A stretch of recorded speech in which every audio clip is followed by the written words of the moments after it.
And hello, YouTube, and welcome back to another episode of the Zone TV Movie Entertainment with me, your host Jonathan, once again bringing you my thoughts and review for this past Wednesday's first episode of Disney's Plus's new show, Star Wars: The Book of Boba Fett. Now, the Book of Boba Fett does tell the story of Boba Fett after the whole him leaving the Sarlacc pit and him meeting up with the Mandalorian. So we finally get to see what he's going to do after that big reveal at the end of him taking over Jabba's palace and basically declare himself the new ruler of, Tatooine. So let's talk about it. And I'm going to be spoiling some stuff here because honestly, this episode didn't have so much like, oh my God, spoilers in here. So if you don't want to know, just letting you guys know now, there's going to be some spoilers. So let's talk about it. So obviously, right off the bat, the first big thing we got to see is how Boba Fett was inside the Sarlacc pit's stomach. And looking into that thing was like, yikes. It was like being trapped in a small cave, like really cramped, but there was like acid pouring down on you and deteriorating you from the inside. So it kind of felt really creepy to see. We even get to see a stormtrooper that was also swallowed and looked like he was already being deteriorated and being, eaten from the inside out. So that was kind of cool. Great visual shot. Obviously, he escapes. He burns out a hole, and he digs his way up into the sand until he gets captured. Well, not really gets captured. He just leaves. He just lays there in the sands of Tatooine, and he gets jacked by Jawas. He loses his armor, which eventually ends up going into the other guy that we saw in Mandalorian who was wearing Boba Fett's armor, but we had no idea how he got it.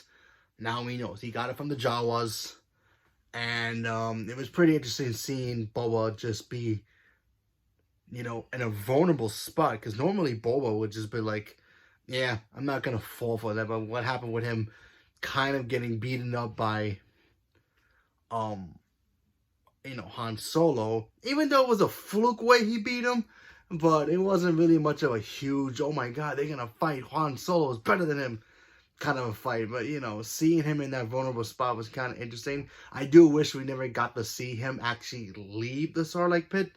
Even though we already knew from day one, even from Return of the Jedi, we knew he survived because he's Boba Fett. And then, of course, he ends up getting captured by the Tusken Raiders, which, by the way, they look like they have been working out.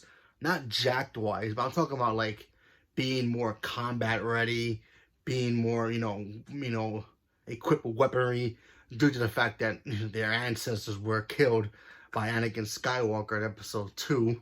So, they had to learn some lessons, I would assume. They captured him. He spent, I guess, days, maybe even months. There's not really no time period of how long, because this is all flashbacks. And then we get to the main stuff. Boba Fett in the throne of Jabba's palace. And, him telling, I guess, the locals, the local mobs and all that, telling them, hey, I'm in charge, but I'm going to rule with respect and, and all that. I'm not going to be like Jabba and rule with fear. So he was trying to basically tell everybody, yeah, you help me, I help you kind of situation. So that was kind of interesting stuff.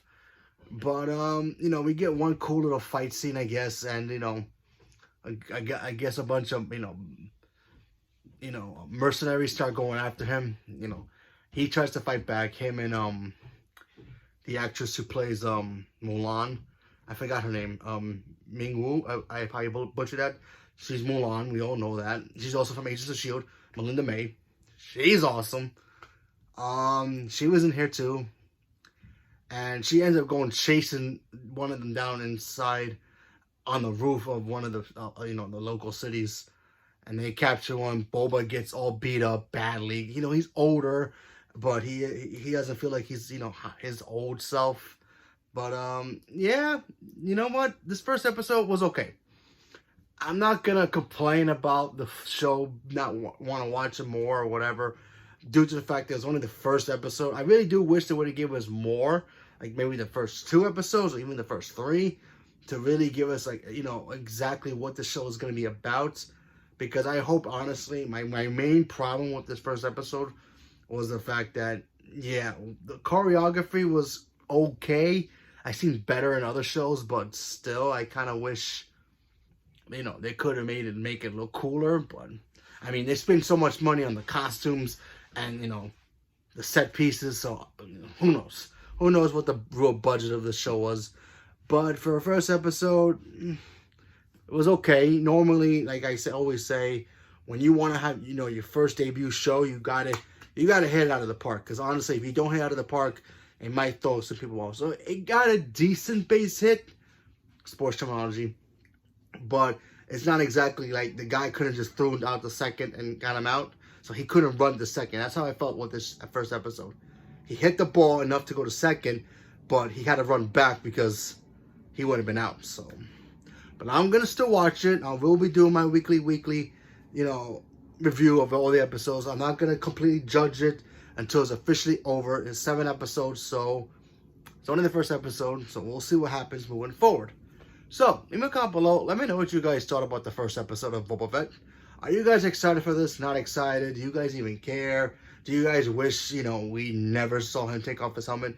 Even though Clone Wars kind of ruined that for us in the second Star Wars movie, because technically the guy who plays Jango is the guy who plays Boba Fett, and they're clones anyway. They're all cloned from him anyway, so it's not like we did not knew. But do you want to see more with the helmet on? Not more with the helmet off? Leave me a comment below. Let me know. Thank you very much, and have a good night.